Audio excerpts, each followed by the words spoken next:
Elhamdülillah, elhamdülillahillezî hedâ. Siz görmeseniz dahi o gördüğünü bildiriyor ve sizi görüyor ya. Mevla'ya hesap vermenin endişesini içinde duyup da ağlama ne tatlı ağlama. Yüzü yerde olma bir irfan meselesidir. Bir bilme meselesidir. Vallahi der ki ya Abbas yüzüme basıp oğlu yerine koyacaksın. Çünkü o Resul-i Ekrem'in eliyle konmuştur oraya. Ya Ömer şahit ol ki Rabbim bana o iki cenneti cennette 2 defa verdi. Allah'ım beni insanlar nazarında büyük, senin nazarında küçük eyleme diyor.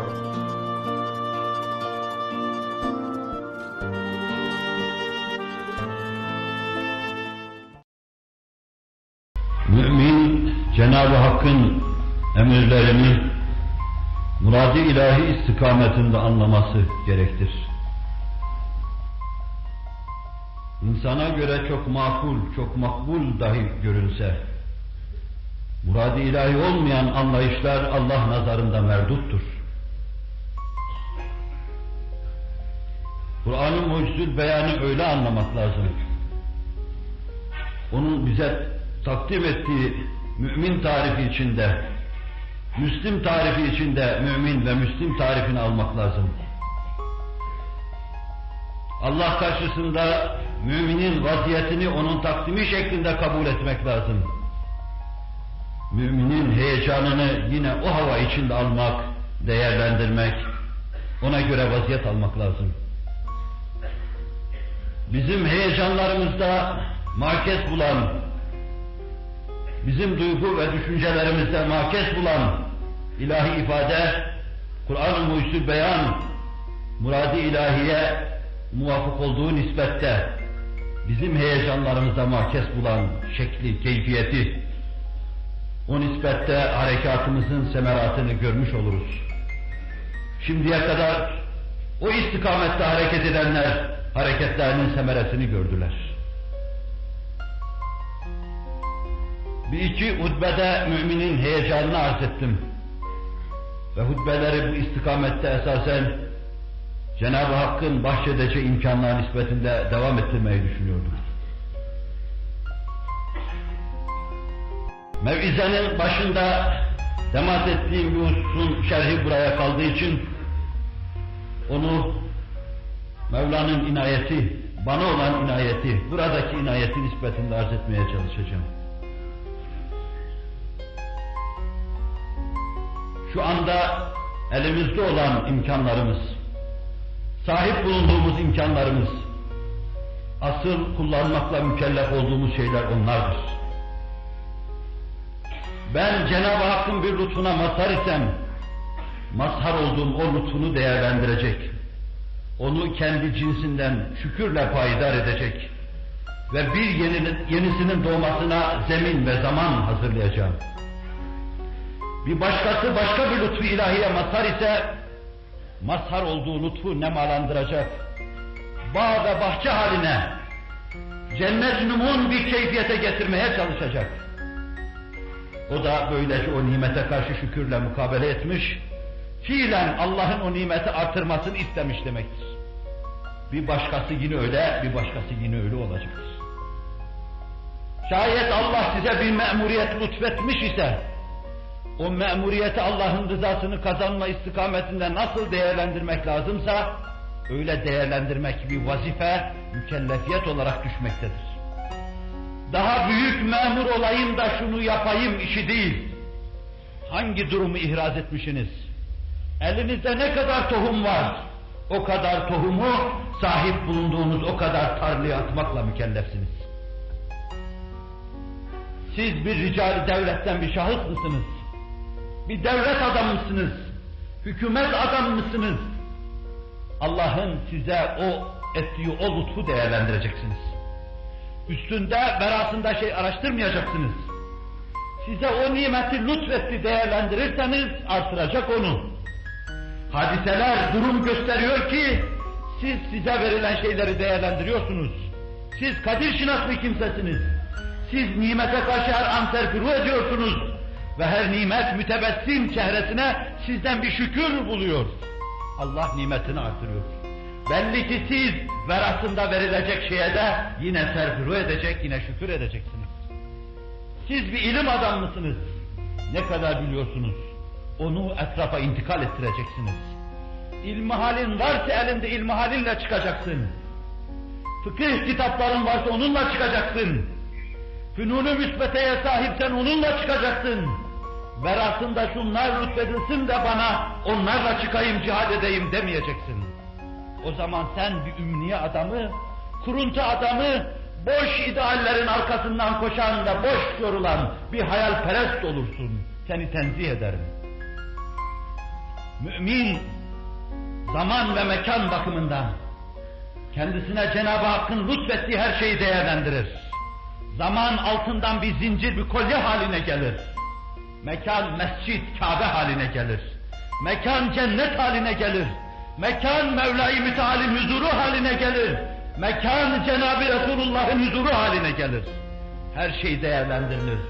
Her şey ruh uyanıklığı, şuur hüşyariyeti için, hüşyar olması için de ciddiyetle ele alınır ve değerlendirilir. Sahabeyi Kabe Kavseyni kemalata çıkaran keyfiyet bu idi.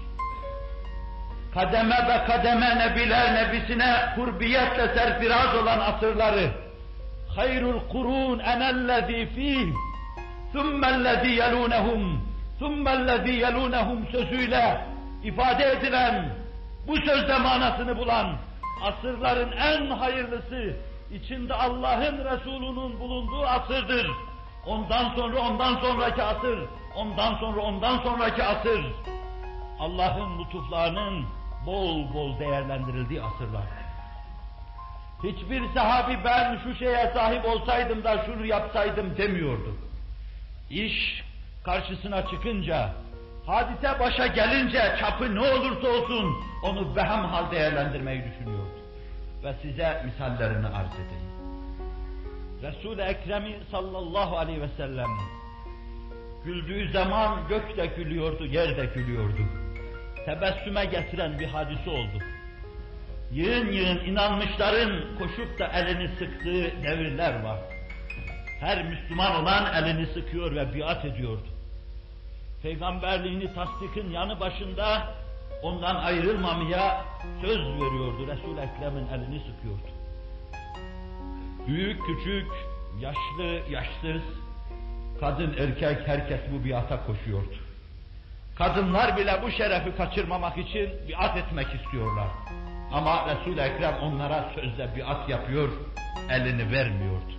Kadının elinin erkeğin eline temasının harami cihetiyle elini vermiyordu. Herkes bu biata koşuyordu.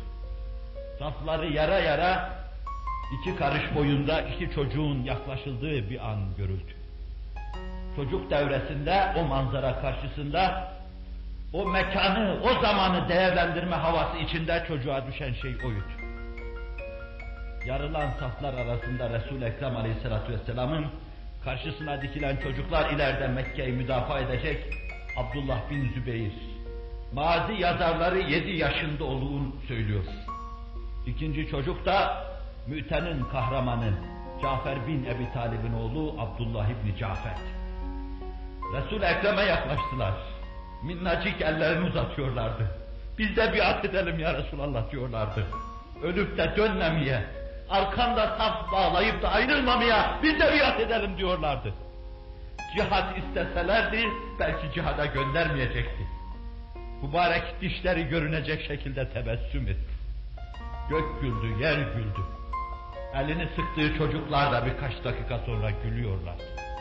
Biat etmişti Resul-i Ekrem sallallahu aleyhi ve sellem. Çocuk çapına göre ne yapardı? Onu yapacaktı. Ama bir gün Mekke'nin müdafaası ve bir kısım zalim olanları Emevi zulmüne karşı Müslümanlık haysiyetini koruma meselesi başa düşünce minnacık çocuk Abdullah bin Zübeyir olacaktı.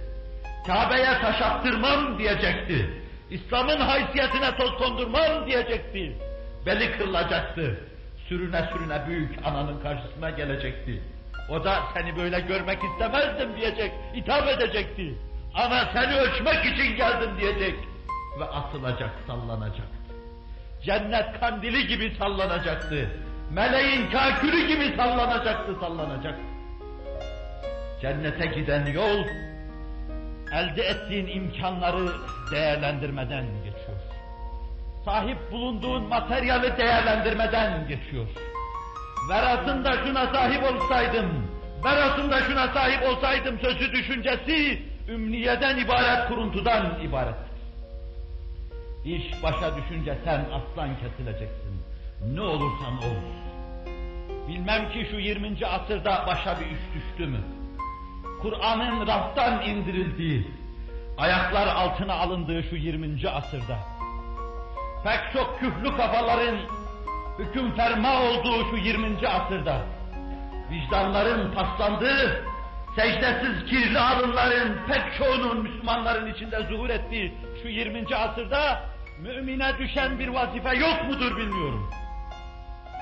Eğer size düşen bir vazife varsa, zamanın ve zeminin sizden istediği bir şey varsa, sadece onu değerlendirmeye bakacaksınız. Sadece onu değerlendirmeye bakacaksınız, çünkü sizin vazifeniz sadece odur. Şuna sahip olsaydım değil. 40 liran varsa birini zekat vereceksin, vazifen 1 lira zekat vermektir. 80 olduğu zaman 2 vereceksin, o zaman vazifen 2 oluyor.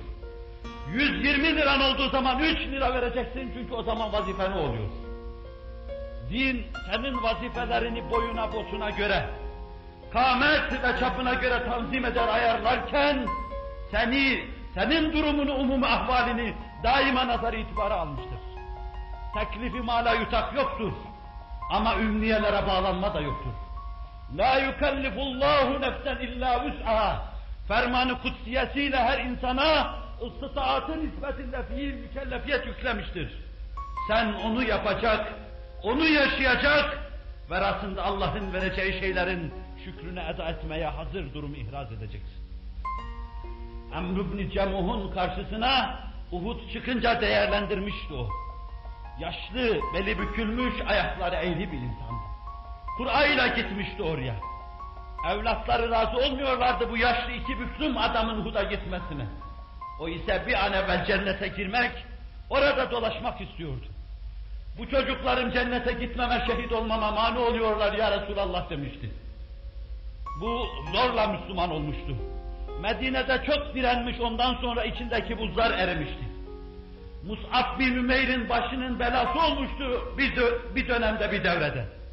Ama iman ve Kur'an içine girdikten sonra, Resul-i Ekrem gönlünde taht kurduktan sonra, içindeki buzlar eridikten sonra ortada Emr ibn Cemuh da erimişti. Sağa sola kendi çapına göre çalım satmış, dolaşıvermişti meydan muharebesinde. Ve sonra kim bilir hangi kemtali onu yere sermişti kanlar içinde.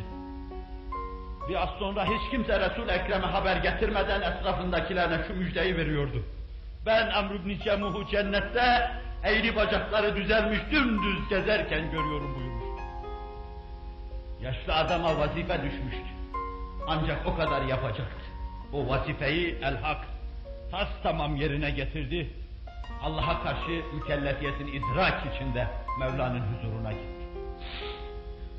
Bütün bağ ve bahçelerinizi, bütün memuriyetlerinizi, bütün makam ve mansıplarınızı, talim ve terbiyenizi, iş yapan müesseselerinizi, sahip olduğunuz nispette değerlendirdiğiniz zaman, sahip bulunduğunuz memleketi cennete çevireceksiniz. Ama bunu bırakıp da bunun verasında ümniyelere, ideallere saplandığınız zaman, hayati realitelerden, kainattaki hadiselerin akışına uymadan, kainatta dönen dolaplara ters gelir mahiyette, işin içine girdiğiniz zaman, devreye girdiğiniz zaman, alt üst olacaksınız. Ümidiniz kırılacak, tûl-i emelinizden, kuruntunuzdan, ümniyetten, haybet ve husran içinde kalacaksınız.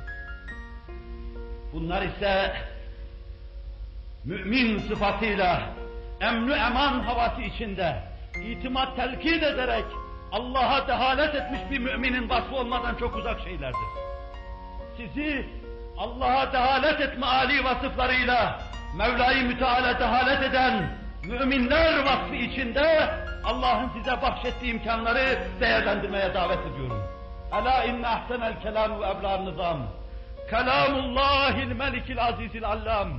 Kema kâlallahu tebâreke ve teâlâ fil kelam. Ve izâ kuri'el Kur'ânu festemi'û leh. Ve ansitû leallekum turhamun.